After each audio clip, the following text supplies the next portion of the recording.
a consideration of the sense of balance in the shoulder joint and the knee joint flexion and extension restriction effect.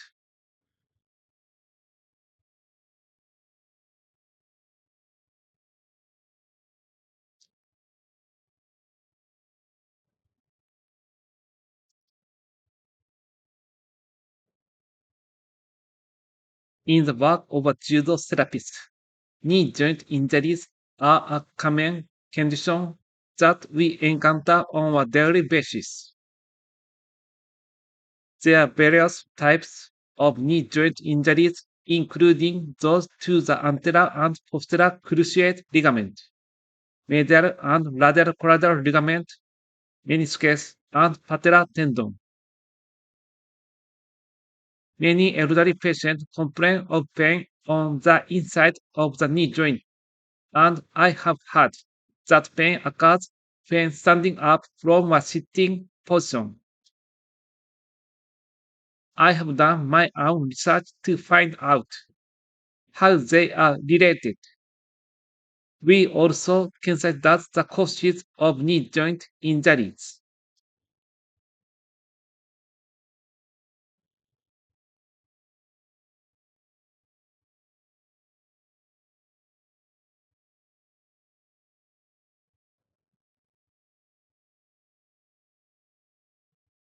About postures that make it easy to acquire sense of balance. We consider the rotator cuff muscles in the shoulder joint in postures that generally make it easy to acquire a sense of balance and in the circus tightrope walking posture.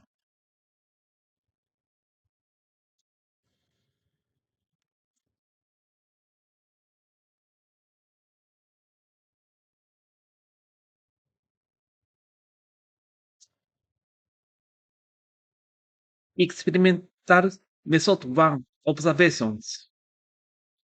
I consider two postures that are easy to achieve a sense of balance.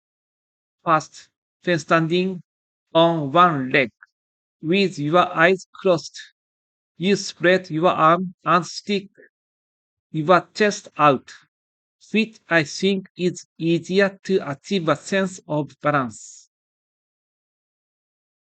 Second, in tightrope walkers in the circus, you can see them holding a long pole in both hands to achieve a sense of balance. I can say that the position of the shoulder joint and the muscle tension of the rotator cuff in these two postures that achieve a sense of balance.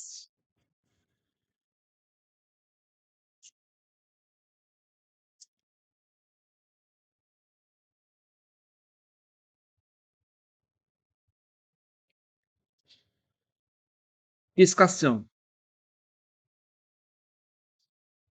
In the first example, the position of the upper limbs in a posture where the arms are spread out to gain a sense of balance is shoulder joint abducted 19 degrees, with the elbow, hand, and finger joint in an extended position. In the second example, in tightrope walking in the circus, there is a posture where a long pole is held in both hands. In this case, the position of upper limbs is not shoulder joint abducted. The shoulder joint is in external rotation, and the elbow, hand, and finger joint are in a flexor position. We can say that the function of the rotator cuff muscles in the shoulder joint in these two positions.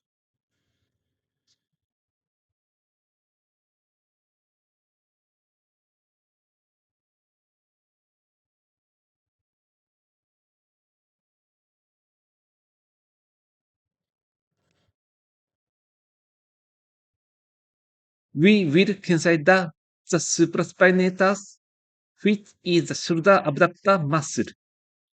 In movement 1, it is a prime mover and is thought to have the strongest muscle contraction of the four muscles. In movement 2, we believe there is a mild muscle contraction to hold the shoulder joint in place. We will consider the infraspinatus and teres minor, which are shoulder joint external rotators.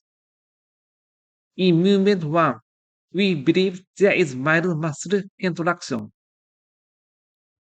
This is because we believe that in movement 1, the position in which the shoulder joint is slightly externally rotated, with the chest sticking out at a 19 degrees.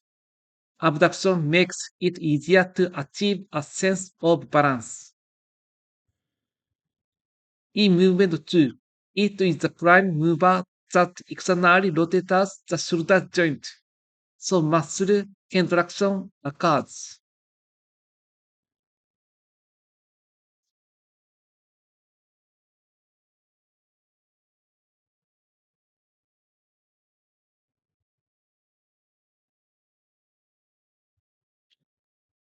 Let's consider the subscapularis muscle, which is an internal rotator of the shoulder joint. In posture 1, the subscapularis muscle is slightly stretched. This is because it is thought that the position in which the chest is performed out and the shoulder joint is slightly externally rotated makes it easier to obtain a sense of balance. In posture 2, the subscapularis muscle is stretched. In posture 1 and 2, it is thought that only the subscapularis muscle is stretched without contracting.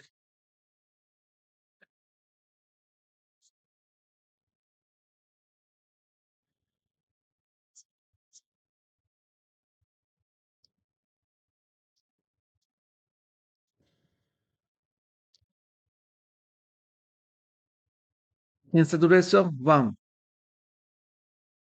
In experimental result 1, in the postures to obtain the two sense of balance, the supraspinatus, infraspinatus, and teres minor muscles in the rotator cuff were contracted, and only the subscapularis was stretched. In order for humans to improve their sense of balance, it is thought that it is important to externally rotate the shoulder joint and stretch the subscapularis.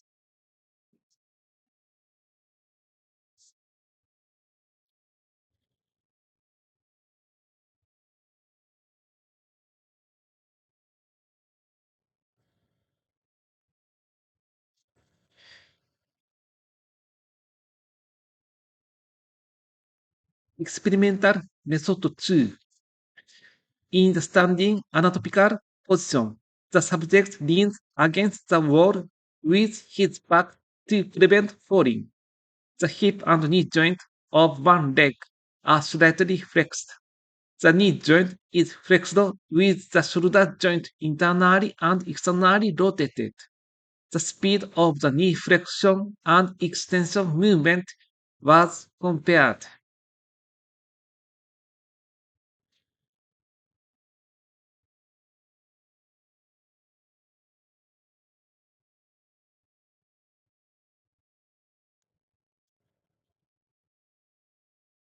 Result 2. The movement of the knee joint was slower when the shoulder joint was internally rotated than when the shoulder joint was externally rotated.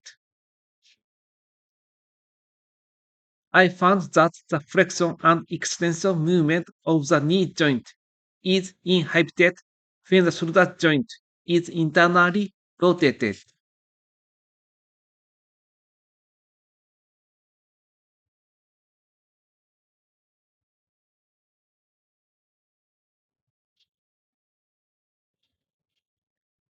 Experimental method 3. I found that when the shoulder joint is internally rotated, the flexion and extension of the knee joint is inhibited. To prove this, I performed two movement experiment. In the first, the hip and knee joint were flexed while the shoulder joint was internally rotated in the standing anatomical position, and the subject was forced to squat. In the second, the shoulder joint was internally rotated while the hip and knee joint were extended while squatting, and the subject was forced to stand up.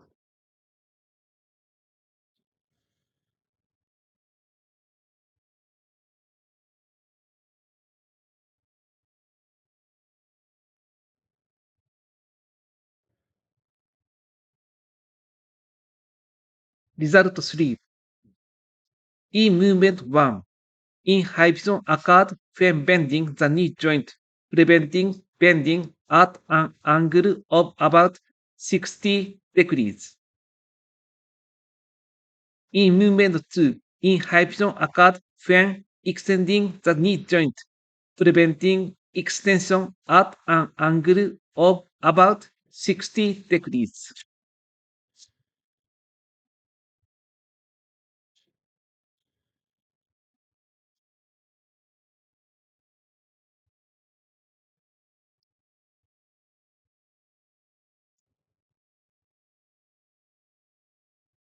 Experimental method 4. Use of ultrasound observation device.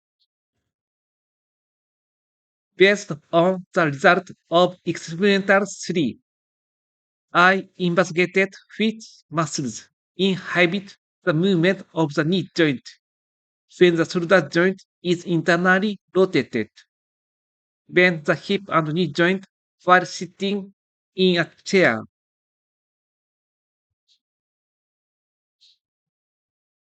The probe of the ultrasound observation device was placed on the central part of the knee joint to investigate which muscles are involved in inhibiting the knee joint. I rotated the shoulder joint internally and externally to observe which muscles cause movement.